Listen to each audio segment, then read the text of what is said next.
When you hear that someone was fired for their attitude, it always seems like it's just an excuse.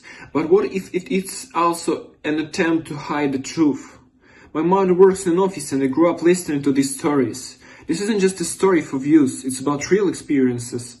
Everything is fictional: names, companies, addresses.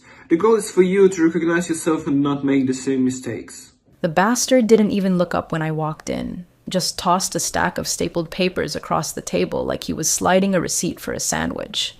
I hadn't even sat down before he opened his mouth. HR has flagged some behavior that doesn't reflect our culture. Brennan mumbled, eyes glued to his monitor. We're terminating you, effective immediately.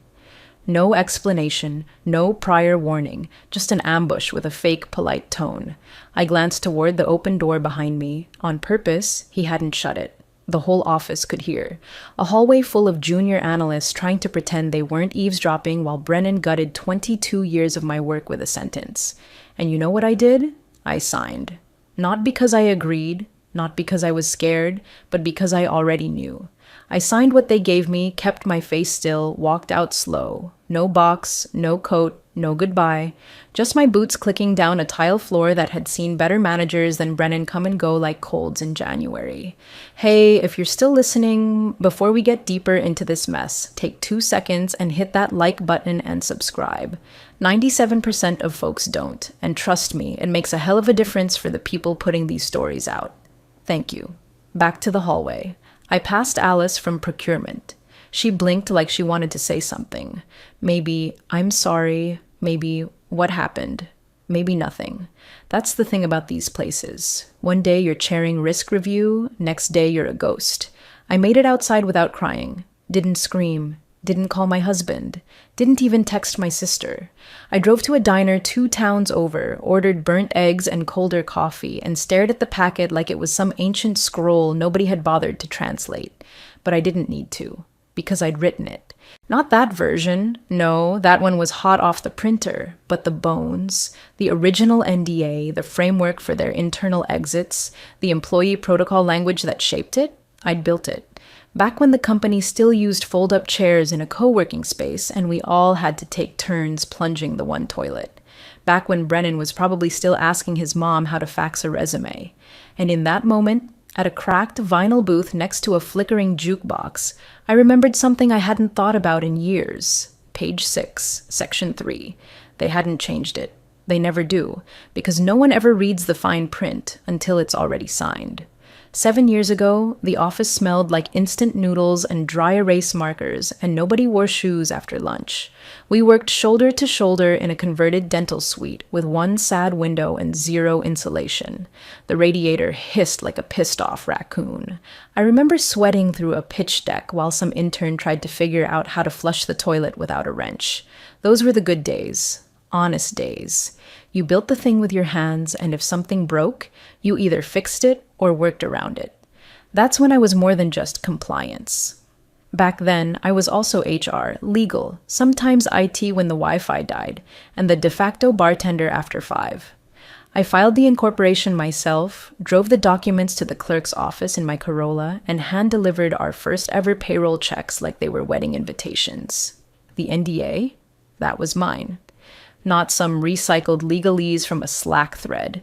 I built the damn thing from scratch with a half-decent template and a notebook full of lessons learned from my last job, where a contractor had waltzed off with a prototype and half our client list. Page 6, section 3. It wasn't flashy, just plain language buried beneath mutual confidentiality clauses and post-employment restrictions. But it had teeth. A clause that basically said, if the company terminates you without cause, forward-looking confidentiality doesn't apply unless reaffirmed in writing by both parties. No reaffirmation, no muzzle. It was a backup chute, a last resort ejector seat for when things got ugly. I told myself back then it was just a safety net in case someone tried to make me the scapegoat for something stupid. Then years went by. We grew, moved buildings, got whiteboards instead of butcher paper. More suits, more hierarchy, more HR trainings.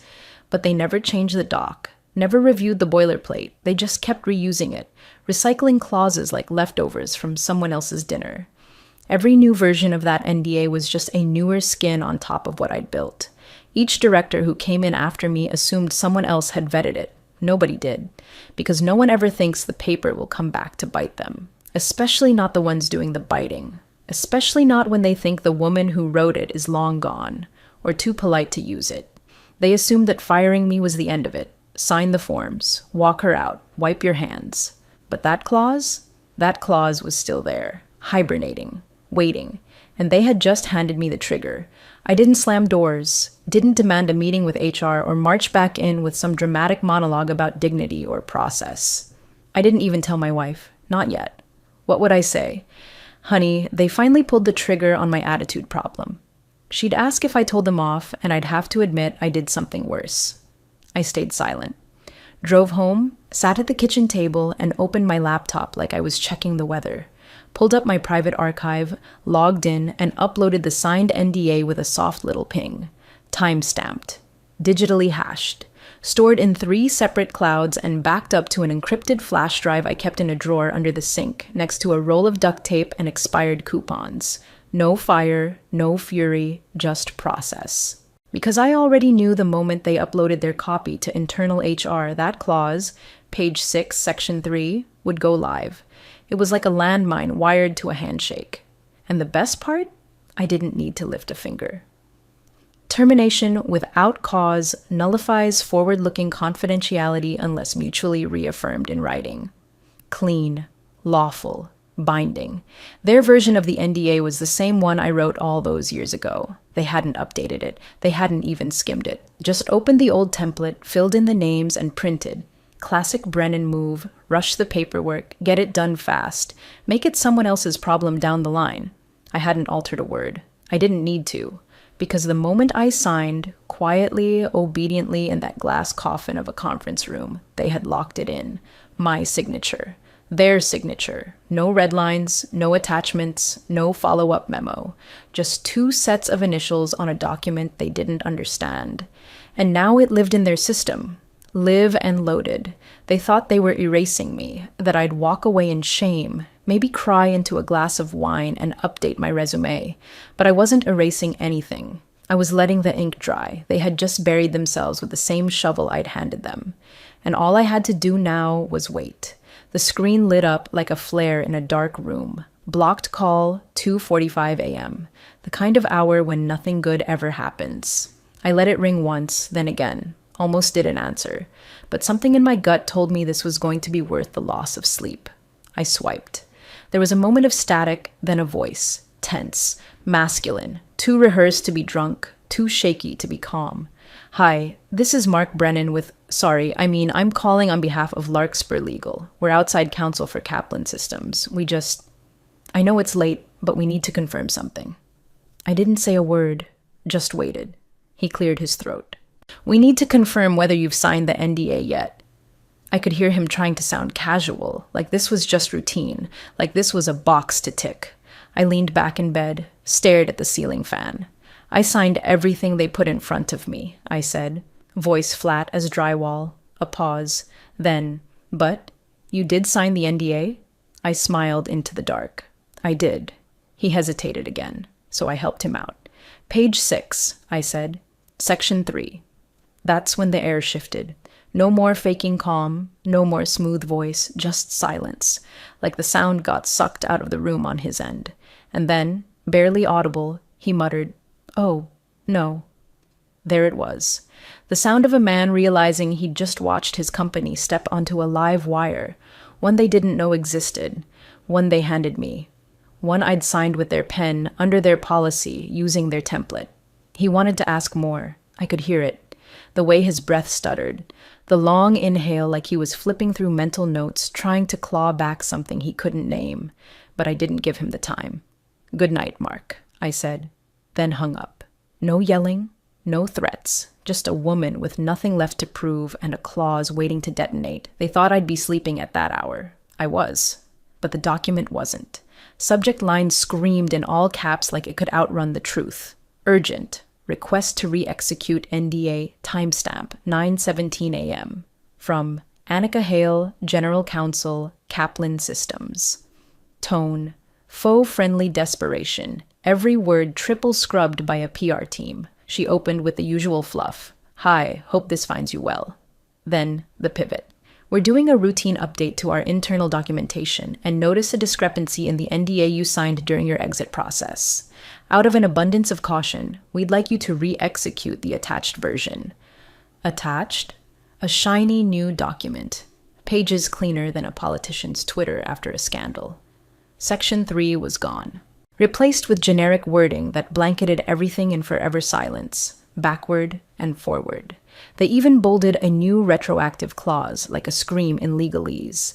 This agreement supersedes any prior versions and is intended to be binding regardless of previous termination context. I didn't reply, didn't thank her for the heads up, didn't pretend I was confused. I just opened a new message, typed in my attorney's address, attached the email, and wrote one line. They can't unsign what they already filed.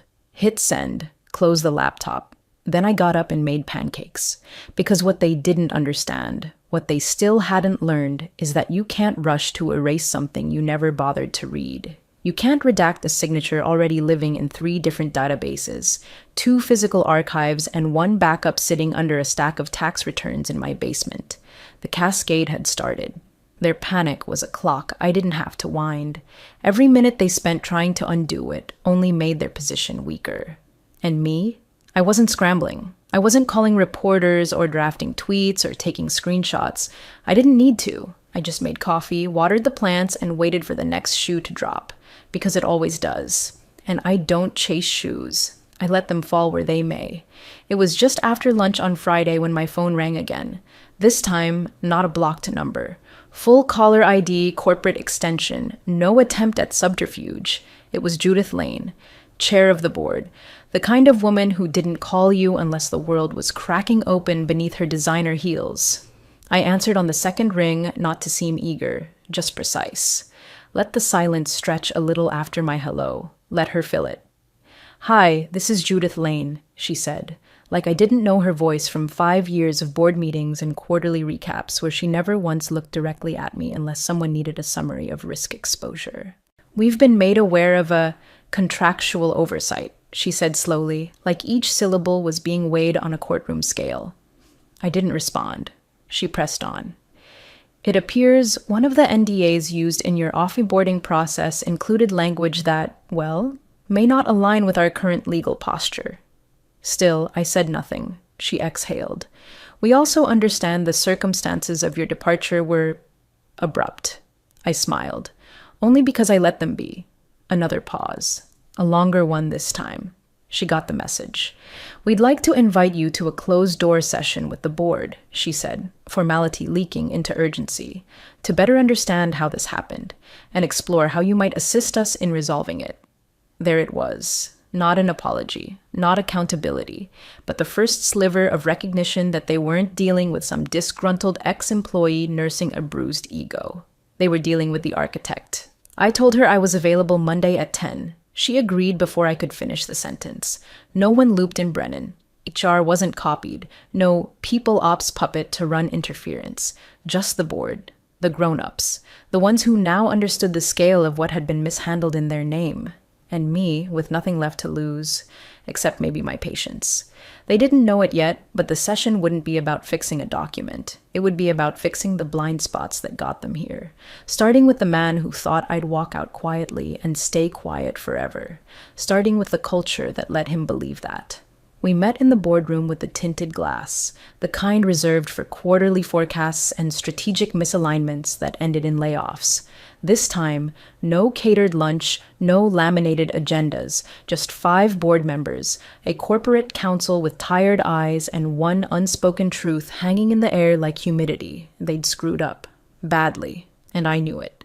Judith opened with pleasantries, gestured to a carafe of coffee like we were old friends catching up over brunch. I ignored it, sat down, pulled a folder from my tote and placed it gently on the table. No theatrics, just facts. This, I began, is the clause history. Page 6, Section 3 originated in 2018 following a contractor dispute that exposed us to data liability. It was drafted by me, reviewed internally at the time by Jack Eldridge, who, for the record, is now at Lennox Labs, and never formally amended in subsequent revisions.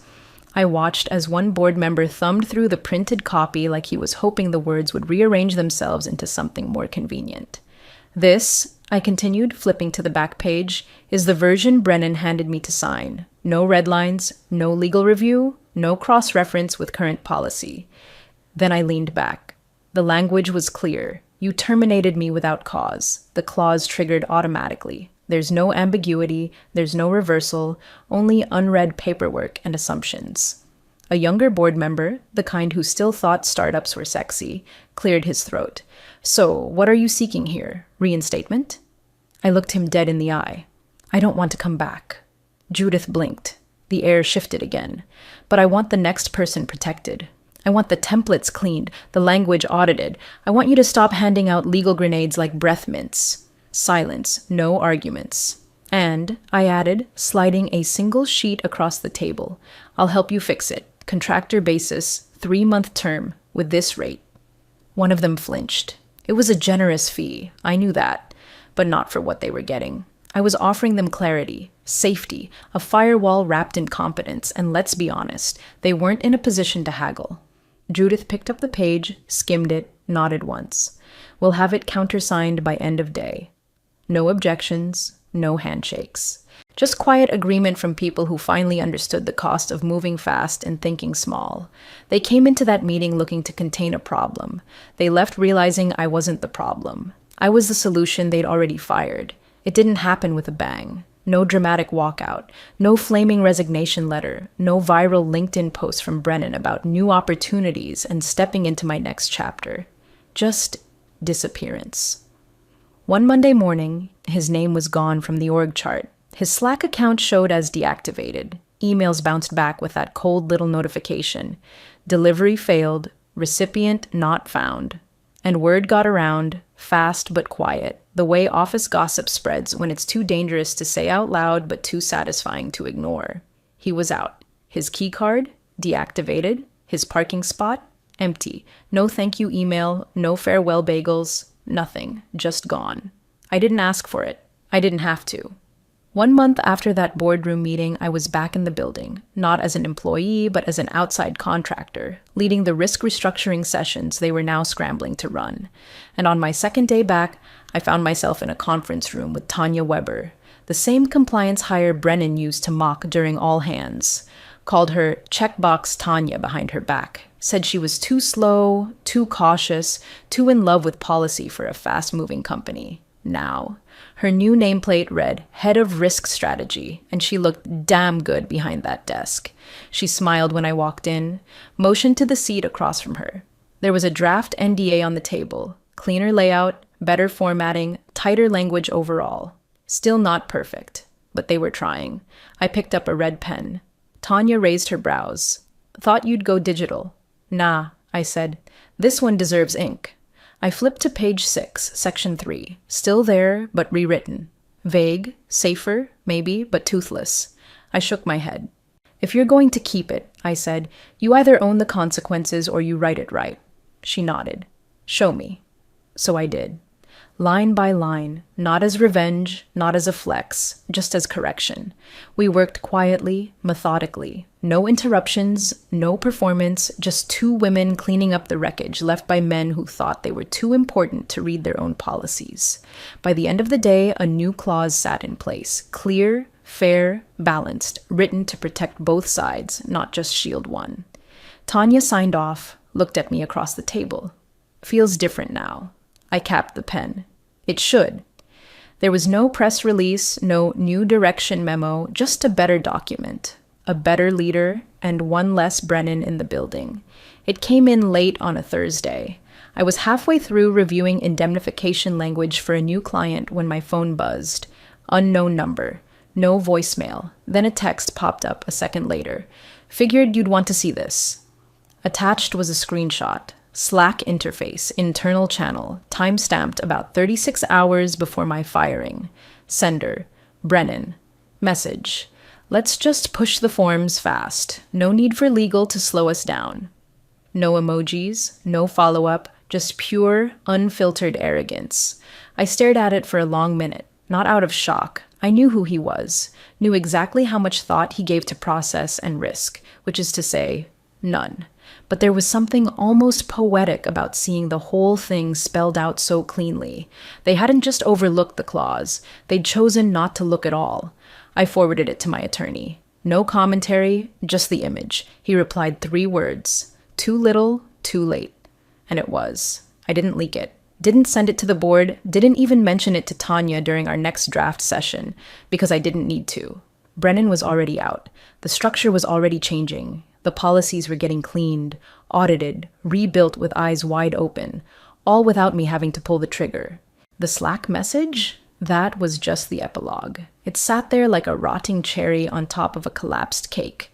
A footnote to a cautionary tale they were now rewriting with my edits in red ink. They thought speed was power. Thought shortcuts made them smarter. Thought legal was just a speed bump. Turns out, it was a cliff. And I didn't have to shove them. I just watched them run off it, holding the paperwork like a parachute, never realizing it was full of holes. Ones they never stopped to read, ones they punched themselves.